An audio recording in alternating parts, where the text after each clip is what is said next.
I never liked long, emotional goodbyes or thinking too much about life's ups and downs. I'm Amelia, 35 years old, a manager. That's all you need to know.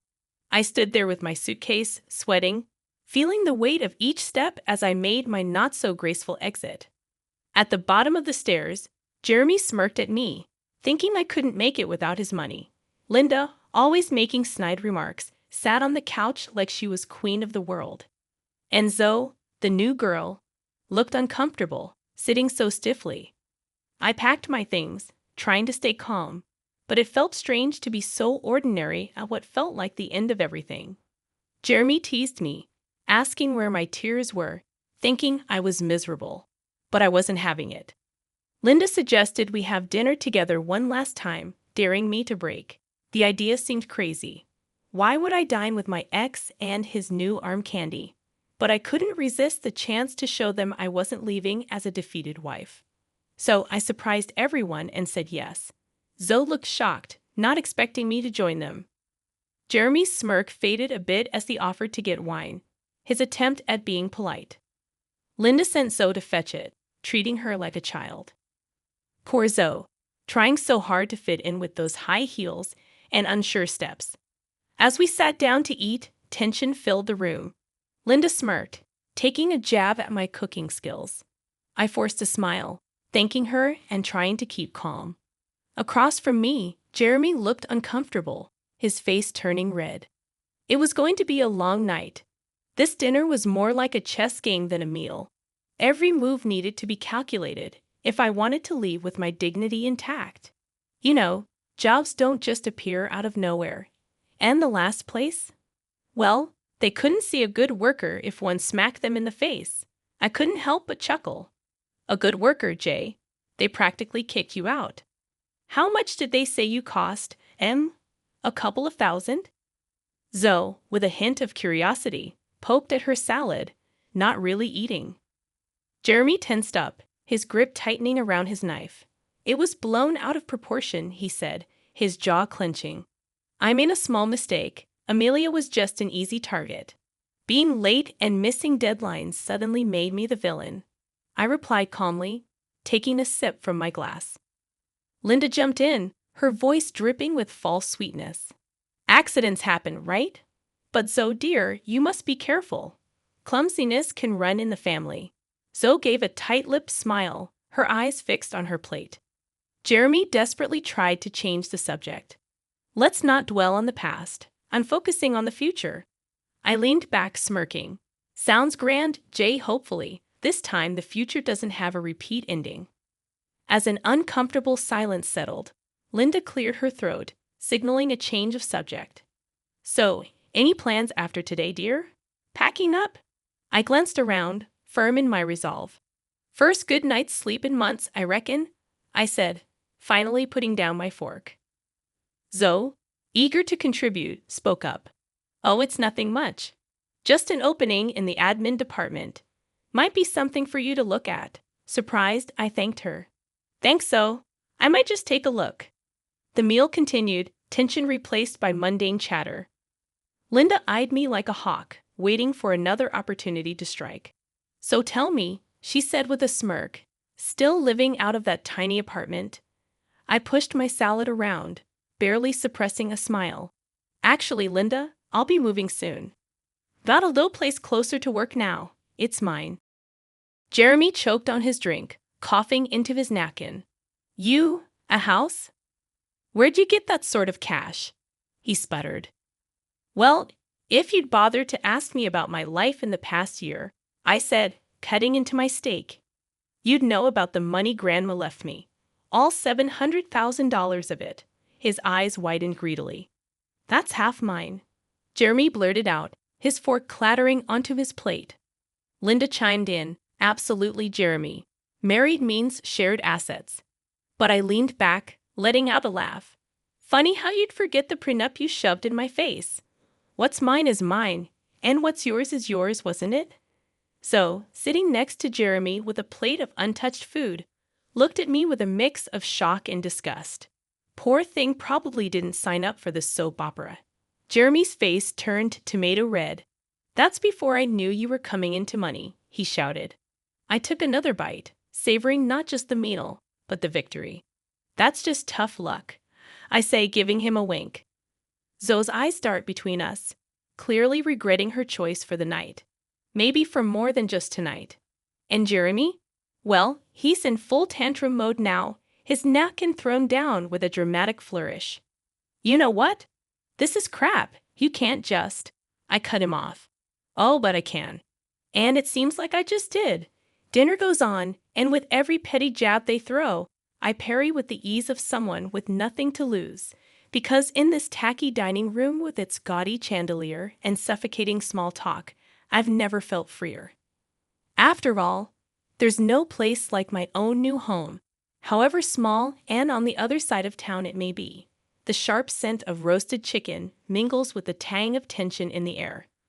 The dining room feels smaller with every word Linda spits out. And tomorrow? Linda's cheeks flush the same shade as the wine in her glass. I'm calling Mark. You'll be out of a job before you can say unemployment. Everyone at the table could hear the scrape of the knife against the plate as Jeremy cuts into his chicken a little too forcefully. The sound rings out like an alarm, but I can't help it. I start laughing. It bubbles out uncontrollably, a response so absurd against the backdrop of Linda's scowl. What's so funny? Linda practically hisses, her fork hovering midair. Jeremy's eyes are wide like a kid caught with his hand in the cookie jar. The room goes still, ready for the drama to explode. Straightening up, I wipe the corner of my eye, still chuckling. You too? I say, shaking my head. You don't know the half of it. Their gazes are like hooks, waiting for the punchline. 4 months ago, I landed a new job. Head of a department at a big trading company. Paychecks double what I used to make. Silence slams into the room like a wave. Linda's fork drops with a clatter. But it's Jeremy's face I savor. The mix of horror and envy is almost delicious. No, Jeremy finally mutters, his voice a mix of disbelief and resentment. Yep, I pop the pea like bubblegum. And as for calling in favors, I don't need your connections anymore. Then, as if on cue, the doorbell rings. That'll be the movers, I say, shoving my chair back. The screech of its legs against the floor is a fitting soundtrack to Linda's dropped jaw. I saunter to the door, heart pounding but free. Opening it, there they are, a couple of burly guys with Hank's Moving Company stitched on their caps. We're here for your stuff, one of them says, more stating than questioning. Yep, everything that belongs to me that I acquired even before I got involved with my hubby.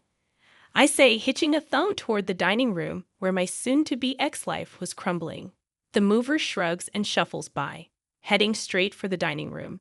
Their heavy boots thud on the hardwood, every step a nail in the coffin of this uncomfortable evening. Linda is standing now, her napkin forgotten on her plate. You can't do this, she says, but the bite is gone from her voice. Oh, but I am. There was a sense of joy saying that out loud. Watching her struggle for words, Jeremy was hunched at the table, his face buried in his palms, the lines of his back tight like a strong bow. Come on, don't do this, not the sofa. Remember our movie nights? His voice was a soft plea, a distant echo from a time that felt like a different life. I shook my head firmly. The sofa's mine. Jay bought it with my own cash, and you know it. Turning to the movers, I pointed at the bulky behemoth of a couch. That thing needs to go first. Careful with it, it's pricier than it looks. Zoe sat frozen, her eyes wide like saucers. She looked like she wanted to melt into the woodwork.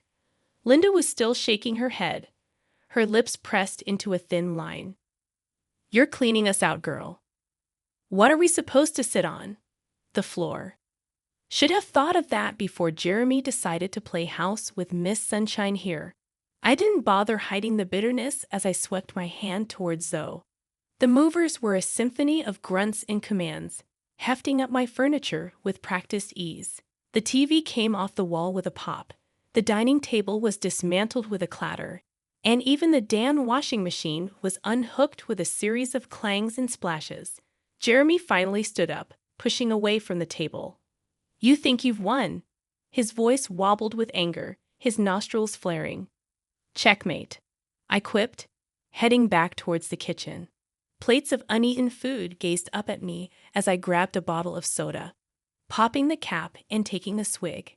It wasn't champagne, but the fizz tasted like victory. The movers began hauling boxes, the heavy sound of cardboard thumping against the front door as they passed in and out. I walked back into the dining room, grabbing a few last personal items, a picture frame, a ceramic cat Jeremy always hated, and my favorite mug. All right, but the car too? Jeremy stood up, his face flushed a deep red. You can't be serious. How am I supposed to get to work? I fished the car keys from my pocket, twirling them around my finger. You shouldn't have read the fine print, baby. That car's in my name. I tossed the keys to one of the movers. Park it outside my new place, will you? By the time we were done, the house was as bare as a skeleton, stripped clean. Linda sat on the hardwood floor, her back against the wall, while Jeremy stared through the gaping space where the TV once was. And before I turned to leave, with one last look at the shell of our shared past, I said, "You should thank me, really. It's not every day you get a fresh start, free from all the old junk." Linda was fuming, her hands clenched into fists that kept opening and closing. "You're nothing without this family," she spat out, every word a poison dart. Funny thing was, I felt lighter than I had in years. I looked at her, at Jeremy, at the life I was leaving behind. Jeremy watched me, eyes reading his chest heaving like he was running out of air. Greed, anger, regret. They were written all over him. And I knew, even as I turned my back on that chapter, I would never forget that look. Escaping the clamor of Jeremy's house, I breathed deep. The cool air was a slap to my skin, a wake-up call. I was free, but Jeremy wasn't going to let go without a fight. "You think you've won, huh?" Jeremy's voice came from behind the door. "You'll regret this, mark my words. You'll end up just an old hag with a bunch of cats." I could hear the anger boiling in his veins. I didn't care. Done was done, and I was out of there. I was nearly at my car when the front door burst open again. There was Jeremy, red-faced and pompous. "You know, I've got Zoe now. She's half your age and twice as hot." His barb was meant to wound, but it missed its mark, because right then Zoe herself appeared, flinging Jeremy's arm off her like it was a filthy rag. "Keep dreaming, Jay," she snapped. She didn't even glance my way as she stomped down the steps, fury in her heels. She was done playing the pretty little girlfriend prop. Jeremy stumbled after her like a man who'd just been kicked in the gut. "Zoe, babe, don't be like that. Come on." But Zoe spun around, and the look she shot him would have curdled milk. "Like what, Jeremy?" "Like someone who just saw the light. You're a jerk, and your mama. She's a dictator in a floral apron. I ain't marrying into this circus." The color drained from Jeremy's face quicker than a leak in a balloon. He spluttered, "No comebacks, no charm. This is it, Jeremy. We are done." Zoe's words were like nails in a coffin, precise and final. Jeremy's mother, Linda, had appeared in the doorway too, her face twisted like she'd swallowed something nasty. "Zoe, you can't leave my boy. We have plans for you," she hissed, probably thinking of wedding bells and grandkids. But Zoe wasn't having a bar of it. I said, "I'm done. Go find another puppet for your little show." She stormed off, her heels clicking like a ticking time bomb. There I was, leaning against my car, trying real hard not to let the grin split my face. Watching Jeremy and Linda shrink in the rearview mirror felt better than I'd imagined. "Hey, and don't think you've gotten away with this," Jeremy was shouting, but his words were like rain against my car window, persistent but insignificant. I rolled down the window a sliver, just enough to let my voice carry. Actually, I think I just did. I gave him a look, one that said I knew I'd won, then rolled the window back up before he could spew another word. I hit the gas and didn't look back. In my rear view, Jeremy's figure got smaller, his rage drowned out by the growl of the engine. Ahead of me, the street stretched out, the night just beginning to shimmer with possibilities. Looking at the empty seat next to me, I'd be lying if I said I didn't feel a twinge of something like triumph, sweet and raw, no regrets, no looking back. When my phone buzzed that morning, the last name I expected to flash on the screen was Zoe. Yeah, that's her. The doll whose sharp tongue and don't-care attitude had sent Jeremy and his mother, Linda, home with their tails between their legs. My lips curled into a smug grin. I swiped at the screen. "Hey, Zoe," I said, leaning back on my kitchen counter, a little confused. "Hey, it's me.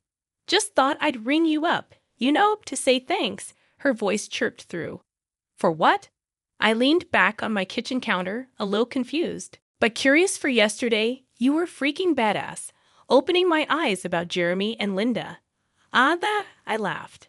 It was a cold laugh, no joy in it, trust me. "I didn't do anything. You saw them for what they are, all on your own." "Yeah, well, I just wanted to say I appreciate it, so thank you," she insisted. I could hear the genuine tone in her voice. "No problem, just watch your back, okay?" We said our goodbyes and hung up. The phone felt heavy in my hand as I tapped it against my chin, pondering the weirdness of it all. I had just been thanked by the woman who was fooling around with my ex-husband for helping her dodge a bullet. Life sure was strange. I mulled over my conversation with Zoe while I threw together a sandwich, the heel of the bread, some old cheese, and that last sorry slice of ham. I wasn't in the mood for anything fancy.